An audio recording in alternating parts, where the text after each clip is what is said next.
প্রধানমন্ত্রীর প্রতিরক্ষা উপদেষ্টা ব্রিগেডিয়ার জেনারেল অবসরপ্রাপ্ত ডক্টর এ.কে.এম. শামসুল ইসলামের সঙ্গে সৌজন্য সাক্ষাৎ করেছেন বাংলাদেশে নিযুক্ত মার্কিন রাষ্ট্রদূত ব্রেইন টি ক্রিস্টেনসেন। মঙ্গলবার ৩ সদস্যের প্রতিনিধি দলের এই সাক্ষাৎ ঢাকা সেনানিবাসে অবস্থিত সশস্ত্র বাহিনী বিভাগের প্রতিরক্ষা উপদেষ্টার কার্যালয়ে অনুষ্ঠিত হয়। আন্তঃবাহিনী জনসংযোগ পরিদপ্তর আইএসপিআর এর এক সংবাদ বিজ্ঞপ্তিতে একথা জানানো হয়েছে। বৈঠকে বাংলাদেশ ও মার্কিন যুক্তরাষ্ট্রের মধ্যকার বিদ্যমান চমৎকার দ্বিপাক্ষিক সম্পর্ক এবং পারস্পরিক স্বার্থ সংশ্লিষ্ট বিভিন্ন বিষয় নিয়ে আলোচনা হয়। বিশেষ করে দুদেশের মধ্যে সামরিক পর্যায়ে পারস্পরিক সহযোগিতা বৃদ্ধি, অভিজ্ঞতা বিনিময় এবং প্রশিক্ষণ কার্যক্রম সম্প্রসারণের বিষয়ে তারা বিস্তারিত আলোচনা করেন। প্রতিরক্ষা উপদেষ্টা এ সময় বাংলাদেশ এবং যুক্তরাষ্ট্রের মধ্যে দীর্ঘদিনের বন্ধুত্বপূর্ণ সম্পর্কের কথা স্মরণ করেন।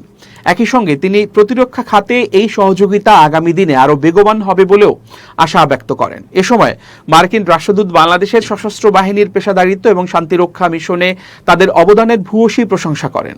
এই সৌজন্য সাক্ষাৎ বাংলাদেশ ও যুক্তরাষ্ট্রের মধ্যকার প্রতিরক্ষা বিষয়ক সহযোগিতা এবং দুই দেশের বন্ধুত্বপূর্ণ সম্পর্ককে ভবিষ্যতে আরও সুদৃঢ় ও সম্প্রসারিত করবে বলে আশা করা হচ্ছে।